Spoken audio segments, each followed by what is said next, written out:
Good morning, everybody. This is Mark, aka the Ministry Dude. I'm coming to you today, the 6th of January, day 6 of Through the Bible reading. So let's get started with today's reading.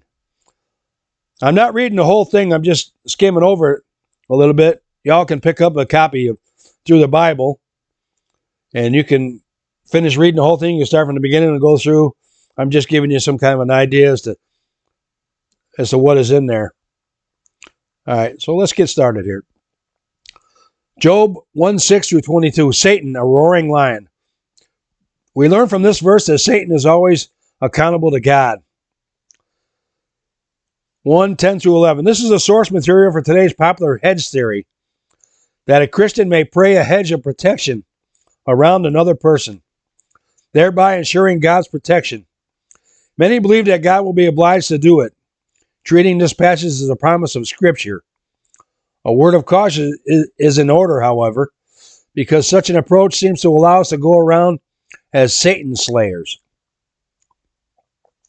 Job reaches a point where he is bereft of all things Satan claimed were necessary for his loyalty. In other words, God is displaying the enormous power of his grace.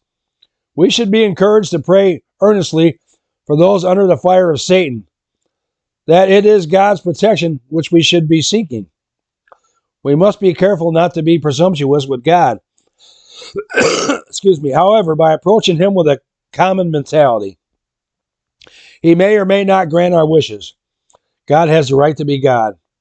I know sometimes some of us, will pray for something and it might not happen, but, sometimes what you pray for doesn't happen. It could be a sign that maybe that's not what's supposed to be right now.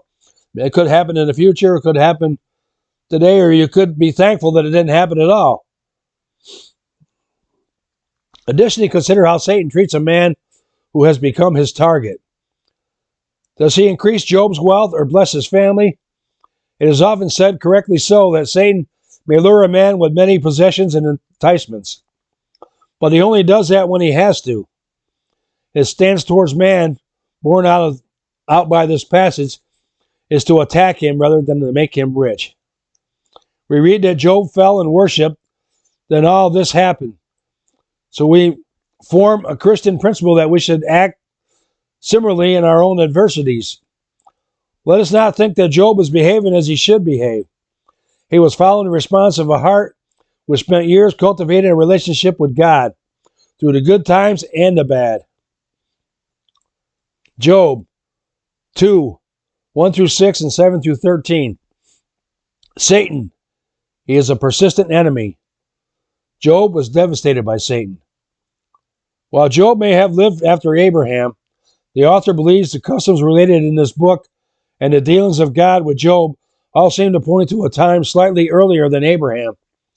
However, this is only a matter of personal conclusion. Some very fine scholars believe Job lived after the time of Abraham. Job's friend surely came to him in a spirit of true friendship and compassion. The desolation which Job felt was so enormous that he and they could only sit in total silence for an entire week. It was grief so thick it could be sliced. That 7-day sitting was supreme evidence and essence of friendship. Nor did they rush to judgment. They did not speak until he had done so. Yet their miscalculations were twofold. 1, they relied upon their wisdom to be the sum total of all wisdom. Great as it was not complete. There was more. 2, they applied what knowledge they did have to Job. If their wisdom had been more complete, they would have been in a position to make such an application. Do not you and I often do the same? Assuming we know there is to know, we neatly place our friend in a predefined cookie-cutter box and we rush to judgment. It is hard to help someone that way. History surely does repeat itself.